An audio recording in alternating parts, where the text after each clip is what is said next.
रावण अंगद से कहता है, मेरे शरणार्थी भाई को भाई की भांति पालते हैं, मिलते ही अभय दान देते लंकेश्वर बना डालते हैं। जब तलक विभीषण निश्चर वह उस दल में शोभा पाएगा, निश्चर से हीन करूंगा मैं यह प्रण बकवास कहाएगा। रावण कहता है कि जब तक राम मेरे शरणार्थी भाई विभीषण को अपनी शरण में रखते हैं, अभय दान देते हैं, जब तक पृथ्वी निश्चरों से हीन करने का प्रण बकवास ही कहलाएगा। तब अंगद जी कहते हैं, तन से तो कोई भी प्राणी सुर असुर न माना जाता है, आचरणों से देवता और निश्चर पहचाना जाता है।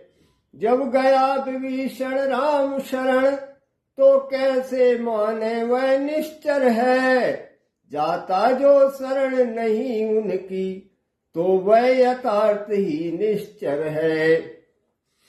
तब अंगद जी कहते हैं कि तन से कोई भी मनुष्य सुर या असुर नहीं माना जाता, सभी आचरण से देवता और राक्षसों की पहचान होती है।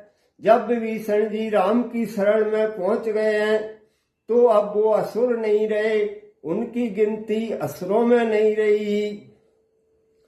तब रावण कहता है, अच्छा यदि संधि चाहते हैं स्वीकार मुझे इन नियमों पर, पहले न भेज विभीषण को सिर रखे मेरे चरणों पर।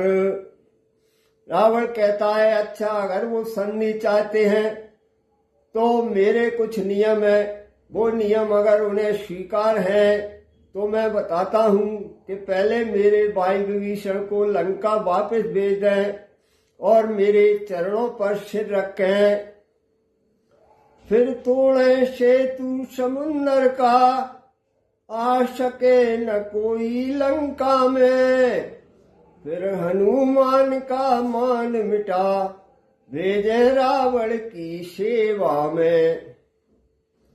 फिर समुन्दर के सेतु को तोड़ करके, जिससे कि कोई लंका में ना आ सके, फिर तोड़े सेतु समुन्दर का, आ सके न कोई लंका में, फिर हनुमान का मान मिटा भेजे रावण की सेवा में। समुद्र के सेतु को सबसे पहले तोड़े जिससे कोई लंका में ना आ सके, और फिर हनुमान के मान को घटा करके उसको रावण की सेवा में ले जाए। उस समय दबा तृण दांतों में शरणागत हो इन बाणों की, कर जोरे मेरे राम लखन भिक्षा मांगे निज प्राणों की। और दोनों भाई राम लक्ष्मण अपने मुंह में तिनका दबा करके मेरी शरण में आ जाएं और अपने प्राणों की भिक्षा मांगे।